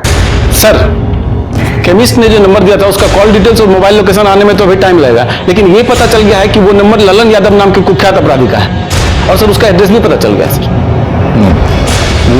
जब तक सीडीआर रिपोर्ट नहीं आती ना, तब तक इस लल्लन यादव को घर पे जाके चेक करो, मिलता है कि नहीं। ललन घर पे नहीं है साहब, हम उनकी पत्नी है। हमको बताइए ना क्या बात है। अच्छा, लल्लन घर से कब गया था? 10-12 दिन हो गए साहब, एक फोन भी नहीं आया। हम तो खुद ही परेशान हैं। सर ललन अपने घर पर नहीं मिला है, लेकिन हमने अपना एक कांस्टेबल 24 घंटे सिविल में नजर रखने के लिए तैनात कर दिया है। शायद अपने बीवी बच्चे से मिलने के लिए आए और फिर हमारे हाथ लग जाए। ये लल्लन अपने घर जब आएगा तब आएगा, लेकिन उसके कॉल डिटेल्स आ गए। ये देखो, इस लल्लन यादव का फोन गीता के एसिड अटैक से अगले दिन से ही, यानी कि 17 तारीख से ही बंद था। उसने चंपा से कभी भी बात नहीं की थी। और एसिड अटैक के 2 दिन पहले से जिस नंबर से लल्लन की सबसे ज्यादा बात हुई है वह गीता यादव का। क्या सर, गीता अपने ऊपर एसिड अटैक क्यों करवाएगी? तो मनोज अब तक हमसे झूठ बोल रहा था कि चंपा ने उसे एसिड अटैक की सुपारी दी थी। अब कॉल रिकॉर्ड से तो ऐसा ही लग रहा है। अब मुझे समझ में आ रहा है कि जब हम केमिस्ट को मनोज से मिलवाने लेकर गए थे तो मनोज की हालत क्यों खराब हो गई थी। सच बोल, सच। सर, हमको बिल्कुल समझ में नहीं आ रहा है कि आप क्या पूछ रहे हैं साहब। अच्छा, समझ में नहीं आ रहा है, ठीक है, तो हम तेरी मदद करते हैं। दोबारा पूछते हैं, गीता पर एसिड अटैक तूने किया था? हाँ सर। कितने बजे? 9:15 बजे। नहीं, 9 बजे या 9:15 बजे? सर 9:15 बजे सर। सर ये झूठ बोल रहा है, इसने अपनी स्टेटमेंट में 9 बजे का टाइम लिखवाया। ठीक है, ठीक है, इतना चला लेते हैं, 15 मिनट चलता है ना? तो वो एसिड तू कहाँ से लेकर आया था? बताया तो था आपको कि जिस कंपनी में काम करता था वहीं से लेकर आया था साहब। फैक्ट्री का नाम बोल। प्रीमियर केमिकल साहब। प्रीमियर केमिकल, राजीव पासवान की फैक्ट्री है ना वो? मेरे को कैसे मालूम साहब, मजदूर आदमी हूँ साहब, मालिक हम लोगों से मिलता थोड़ी है साहब। फैक्ट्री मालिक से मैंने बात की और उसने हमसे कहा है कि उसकी फैक्ट्री में एसिड का कोई काम नहीं है। रख, अब सच बोल वरना।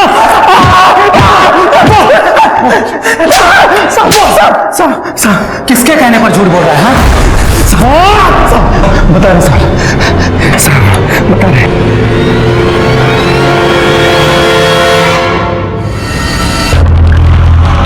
अब कैसी तबीयत है बेटा? पहले से ठीक है, अब दर्द भी कम है।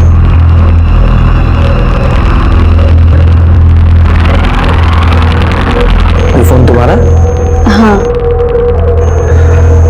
ये फोन सिर्फ तुम इस्तेमाल करती हो या कोई और भी इस्तेमाल करता है? काकू जी का जब फोन खराब हो जाता है तब वो हमारा फोन इस्तेमाल करती है हमेशा। तुम्हारे ऊपर जब एसिड अटैक हुआ था उससे 1-2 दिन पहले उनका फोन खराब हुआ था, मतलब उन्होंने तुम्हारा फोन इस्तेमाल किया था?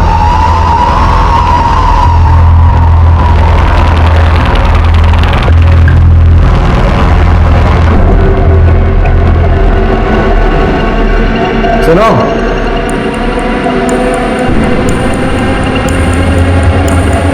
तुम्हें बहुत जल्दी थी ना ये जानने की कि गीता पर एसिड अटैक किसने करवाया?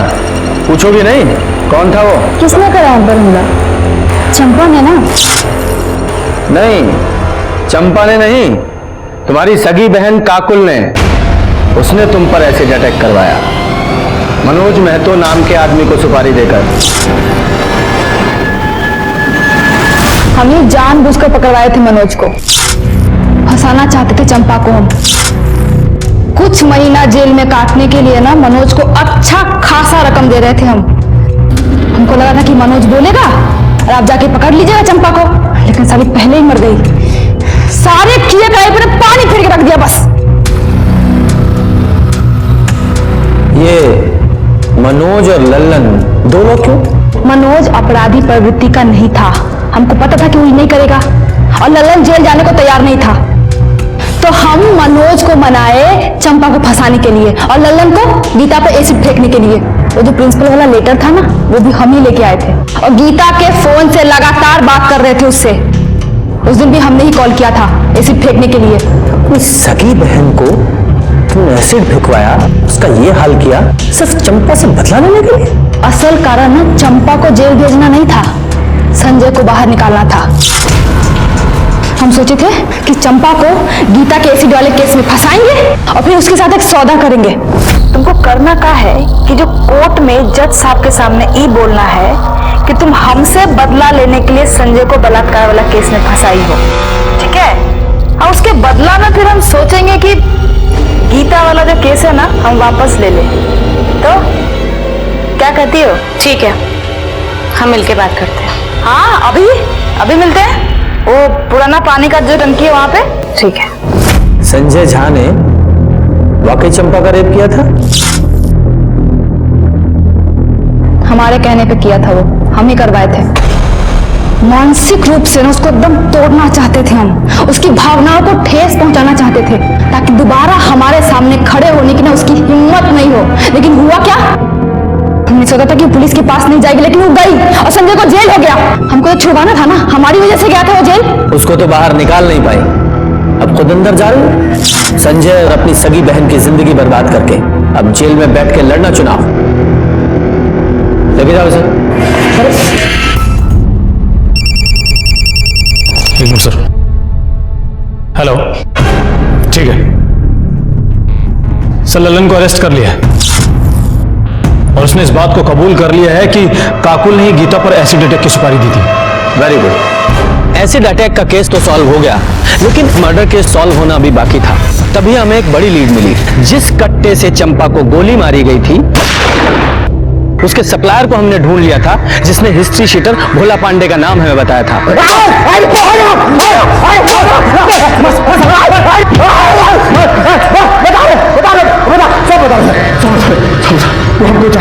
चंपा को मारने का सुपारी हमको मिला था।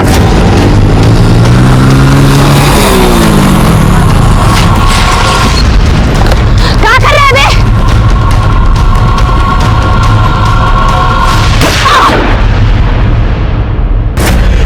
चंपा की गन और उसका फोन कहाँ है? हाँ, उसका गन तो हम सर बेच दिए, फोन हम नदी में फेंक दिए सर। सुपारी किसने दी थी? सुपारी हमको किशनचंद झा। कौन किशनचंद झा? सर किशनचंद झा तो संजय झा का बाप है, वही है ना?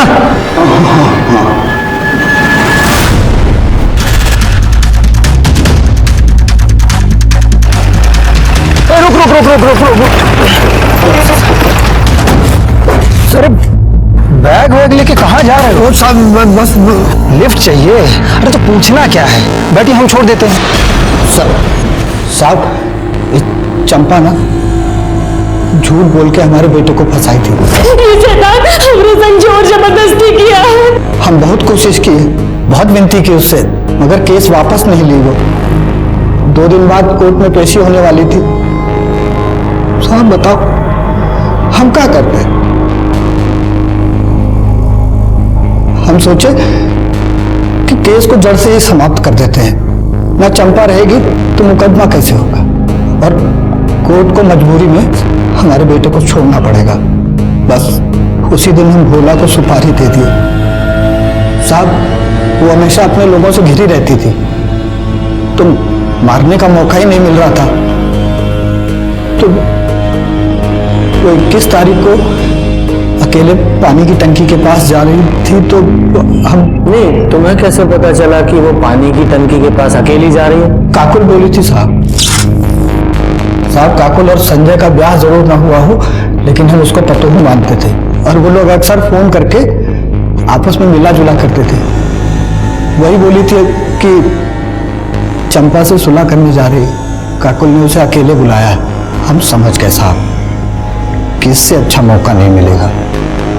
हम भी खूब उकसाए उसको, बोले कि सुलह कर लेनी चाहिए, तो भूला को बोले तो भूला गया और अकेले में उसको घर का बच्चा मार दिया। इस केस में ही शुरू से ही विक्टिम दिखाई देने वाली काकुल अपराधी निकली और अपराधी दिखाई देने वाली चंपा वो बुरी तरह जुर्म का शिकार हुई। इस केस में चंपा और गीता दोनों को ही जुर्म की दस्तक मिली थी, लेकिन चंपा ने इसे अनदेखा किया या फिर कम करके आंका और गीता वो देखकर भी बच नहीं पाई। जैसे कि महाभारत में देखने को मिलता है कि दुर्योधन की एक नाजायज जिद इतने बड़े युद्ध का कारण बनी कि मानो पूरा युग समाप्त हो गया। इसी तरह से इन दोनों परिवारों की झूठी खानदानी परंपरा की वजह से काकुल, चंपा, गीता, संजय झा और उसके पिता का जीवन बर्बाद हो गया। जब भी खुद पर अहंकार और दूसरों को नीचा दिखाई देने की होड़ हावी होती दिखाई दे, संभल जाएं। ये जुर्म की दस्तक हो सकती है, इसे अनदेखा ना करें। इसी के साथ मैं सीनियर इंस्पेक्टर रंजीत ठाकुर आपसे विदा लेता हूं। फिर आऊंगा एक नया केस लेकर, तब तक देखते रहिए क्राइम पेट्रोल दस्तक। मकसद बताना नहीं, बचाना है। जय हिंद।